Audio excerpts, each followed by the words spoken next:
Como é que a gente descreve algo que é, por definição, indescritível? Parece um nó na cabeça, né? Como a nossa linguagem, que é tão finita, tão limitada, pode sequer começar a falar sobre o infinito? Essa é a pergunta que está no centro de uma tradição teológica fascinante que a gente vai explorar hoje. Bem-vindos! Hoje nosso mergulho é num tema que pode parecer complexo, mas é muito recompensador. A teologia negativa. Ou, para usar o termo mais técnico, teologia apofática. A gente está se baseando num artigo super aprofundado do site Teológico, que vai ser o nosso guia. E a missão aqui é entender essa abordagem que tenta falar de Deus não pelo que ele é, mas pelo que ele não é. E só para deixar claro, isso não tem nada a ver com agnosticismo. É quase o contrário, na verdade. É uma forma de reverência. Exato. E eu diria até que é mais do que reverência. É uma disciplina, sabe? Uma disciplina espiritual e intelectual. Pense nela tipo como uma cerca de proteção em volta da ideia de Deus, para que a gente não reduza ele a uma coisa que caiba no nosso bolso. O artigo aponta para essa tendência que a gente tem, muito forte, de criar um Deus à nossa imagem e semelhança. A teologia negativa é um freio de mão nisso. É um convite constante para a gente lembrar da imensidão do mistério. Ok, vamos desempacotar isso. Porque a ideia de descrever algo pelo que não é soa bem contraintuitivo. O conceito central, que a fonte chama de via negativa, o caminho da negação, como isso funciona na prática? Por onde se começa a negar? Então a gente começa por uma premissa fundamental. Deus é radicalmente diferente de tudo que a gente conhece. Ele é, por natureza, incompreensível para nossa mente finita. O artigo usa uma metáfora ótima para isso, que é a de que nosso conhecimento sobre Deus é como tocar a borda de um oceano infinito. Você sente a água, sabe que ele está ali, mas não tem a menor condição de mapear as profundezas. Então, o método prático é remover sistematicamente os atributos do mundo criado da nossa ideia de Deus. Certo. Me dá um exemplo concreto. Como seria isso? Pensa numa afirmação super comum. Deus é bom. É uma verdade central da fé, claro. Mas o que a gente entende por bom? A nossa bondade é limitada, às vezes falha. Ela é definida em contraste com o mal que a gente conhece. A via negativa não diria Deus é bom, ela diria Deus não é mal. A intenção não é negar a bondade de Deus, mas purificar o conceito. É dizer que a bondade dele não é do mesmo tipo que a nossa, sabe? Ela transcende infinitamente o nosso melhor padrão. É uma bondade de outra categoria. Entendi. Então, a negação serve para ampliar o conceito, não para esvaziá-lo. Mas aí, me bate uma preocupação que talvez quem ouve a gente também tenha. Se a gente começa a negar tudo, Deus não é bom como nós, não existe como uma pedra, não está no tempo, não está no espaço. A gente não corre o risco de ficar com um conceito de Deus que é só um vácuo, um grande nada. Essa é a objeção clássica. E é uma preocupação super legítima. Mas a função aqui é justamente o contrário de criar um vácuo. É proteger a majestade de Deus. Quando a gente diz que Deus não é temporal, não estamos dizendo que ele não existe. Estamos dizendo que a existência dele não é tipo corroída pelo tempo como a nossa. Quando dizemos que ele não possui um corpo, estamos afirmando que ele não está sujeito às limitações da matéria. Cada negação é, na verdade, uma afirmação sobre a liberdade e a transcendência dele. O artigo chama isso de alteridade radical de Deus. Ele não é o maior ser da nossa categoria. Ele está numa categoria completamente diferente. A alteridade radical. Gostei desse termo. Ele força a gente a parar de pensar em Deus como uma versão, sei lá, gigante e melhorada de nós mesmos. Exatamente. E a fonte conecta isso de um jeito muito inteligente com o tema bíblico da idolatria. O que é um ídolo, afinal? É a tentativa de capturar o divino numa forma que a gente possa controlar, entender, manipular. O Salmo 115 ridiculariza isso, né? Falando de ídolos com boca que não falam, olhos que não veem. E o apóstolo Paulo, em Romanos, vai na raiz do problema. A humanidade trocou a glória do Deus incorruptível por imagens semelhantes ao homem corruptível. A teologia negativa funciona tipo assim, como um antídoto intelectual contra essa tendência. É como se a própria teologia estivesse sempre nos lembrando daquela pergunta de Isaías, que o artigo cita, né? A quem, pois, fareis semelhante a Deus? Ou com que semelhança o comparareis? A pergunta já tem a resposta dentro dela. A nenhuma. Perfeito. A própria pergunta já é um exercício de teologia apofática. Essa ideia de proteger a majestade de Deus é muito poderosa, mas ela me soa bem filosófica. Ela tem raízes mais antigas? Talvez até de fora do cristianismo. De onde veio essa formalização toda? Sim, e aqui a história fica muito interessante. Embora a ideia da transcendência de Deus seja totalmente bíblica, a ferramenta filosófica para articular isso foi em grande parte emprestada. A nossa fonte aponta para uma influência crucial que não era cristã. Plotino, um filósofo neoplatônico do século III. E o que ele dizia, basicamente? Plotino falava de uma realidade última, a fonte de tudo, que ele chamava de o uno. E esse uno era tão absoluto, tão transcendente que, para Plotino, nada de positivo podia ser dito sobre ele. Dizer que o uno é ou o uno é bom já seria limitar essa realidade, porque ser e bom são categorias do nosso mundo. O uno estava além de tudo isso. Os primeiros teólogos cristãos olharam para essa linguagem e pensaram: opa, essa é uma ferramenta útil para falar sobre a diferença radical entre o Criador e a criação. E como é que isso entrou de vez no pensamento cristão? A fonte menciona os padres da igreja? Principalmente os da Igreja Oriental. A figura central que o artigo destaca é Gregório de Nissa, lá no século IV. E ele usa uma imagem que é simplesmente genial.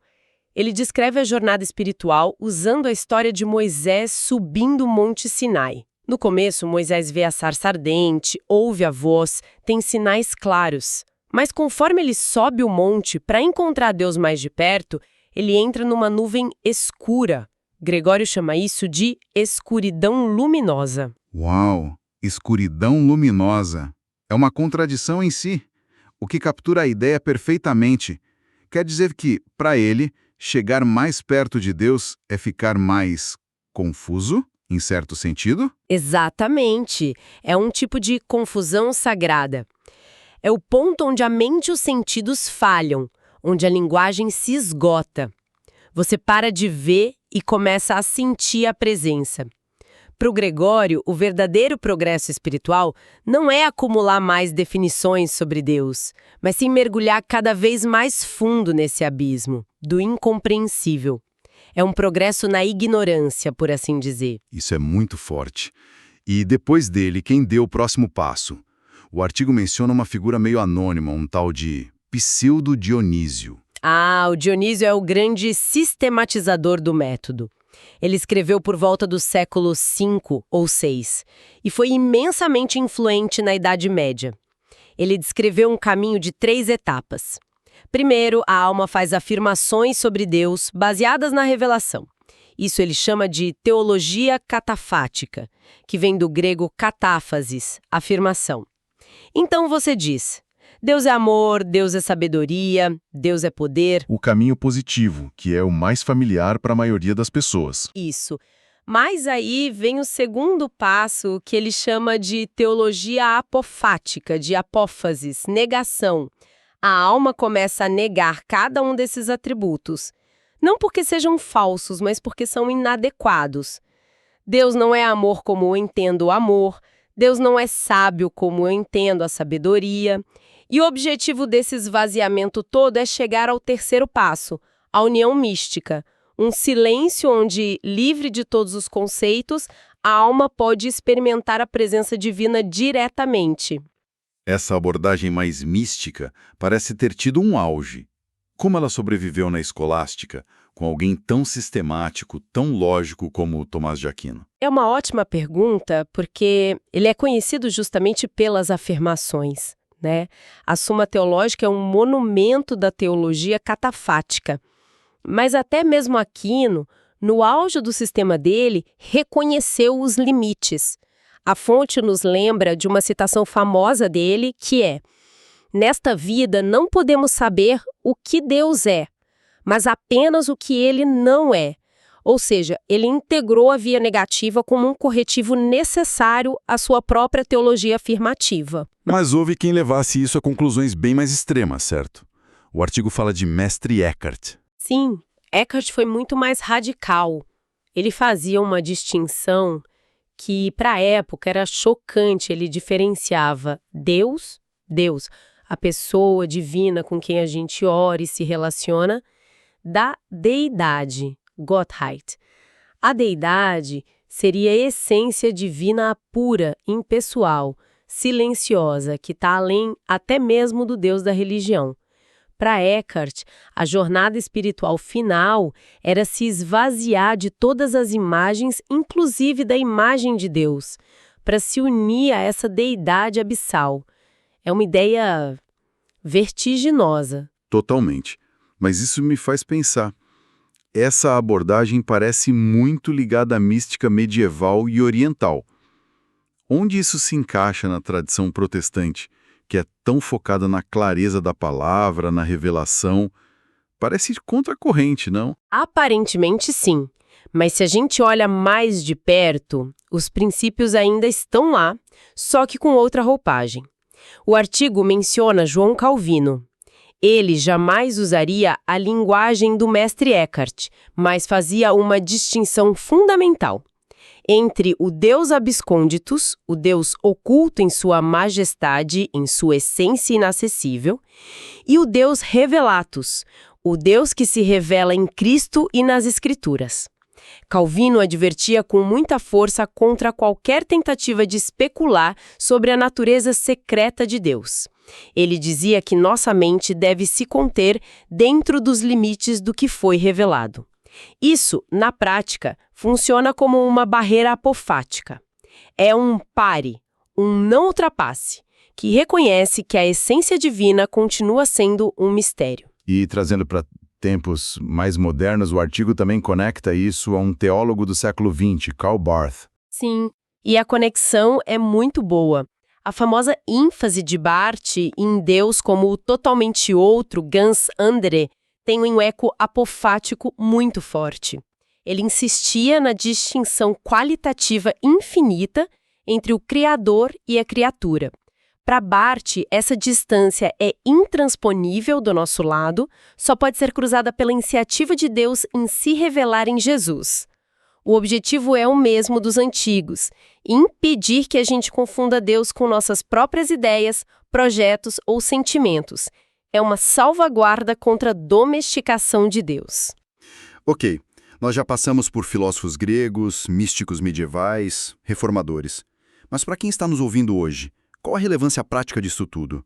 Por que a gente deveria se importar em dizer que Deus não é temporal no dia a dia? O que isso muda na prática da fé? Essa é a questão de $1 milhão. E a resposta, segundo a nossa fonte e toda a tradição, é equilíbrio.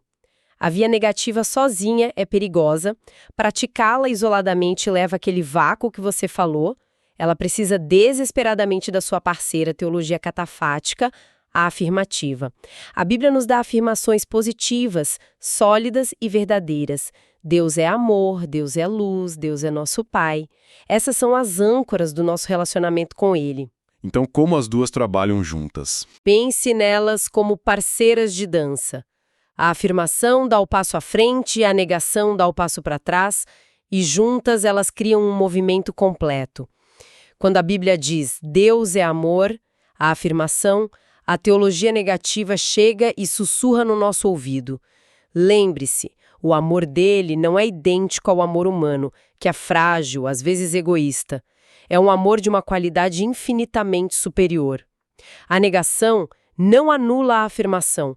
Ela a purifica, a aprofunda. Juntas, elas nos levam a um conhecimento que é, ao mesmo tempo, mais rico e mais humilde. Humildade. Essa parece ser a palavra-chave. O artigo fala sobre as virtudes que essa prática cultiva. Humildade e reverência. Exatamente. Confrontar o fato de que Deus é, em última instância, incompreensível é um antídoto poderoso contra a arrogância intelectual. É muito fácil, especialmente em círculos religiosos, achar que a gente domina Deus com as nossas doutrinas, que o encaixamos perfeitamente no nosso sistema teológico. A teologia apofática quebra essas caixas e nos convida ao espanto, à adoração, a um estado de assombro diante do mistério. O exemplo de Jó que a fonte traz é talvez a ilustração mais forte disso. Ele passa o livro inteiro tentando entender, racionalizar, debater a justiça de Deus. Ele quer respostas, quer uma teologia que faça sentido. Mas no final, depois que Deus fala com ele a partir do redemoinho, a única resposta de Jó é o silêncio e a rendição. Ele diz: eu te conhecia só de ouvir, mas agora os meus olhos te veem. Por isso me abomino e me arrependo no pó e na cinza. É o momento em que a razão se cala diante da presença. É a teologia apofática na prática. É o colapso da teologia afirmativa de Jó diante uma realidade que era muito, muito maior do que os conceitos dele. E nesse colapso, ele encontrou Deus de uma forma mais profunda do que em todos os seus discursos anteriores. Então, para a gente amarrar tudo, a teologia negativa não busca esvaziar o conceito de Deus. Pelo contrário, ela busca libertá-lo das nossas projeções, das nossas limitações. É um método para honrar uma transcendência que, como a Escritura diz no final do artigo, habita em luz inacessível, a quem nenhum dos homens viu nem pode ver. É um convite ao assombro, ao mistério. Isso me deixa com uma reflexão especialmente para o nosso tempo. A gente vive num mundo saturado de informação, de definições, de certezas instantâneas e de um ruído constante, tanto externo quanto interno. Se a aproximação mais profunda ao divino passa por reconhecer os limites da nossa própria linguagem, dos nossos conceitos, qual poderia ser o valor de intencionalmente cultivarmos o silêncio? Talvez a prática de não dizer seja tão espiritualmente vital quanto a de afirmar. O que o silêncio, a ausência de palavras, pode nos ensinar sobre aquilo que está, por natureza, além de todas elas?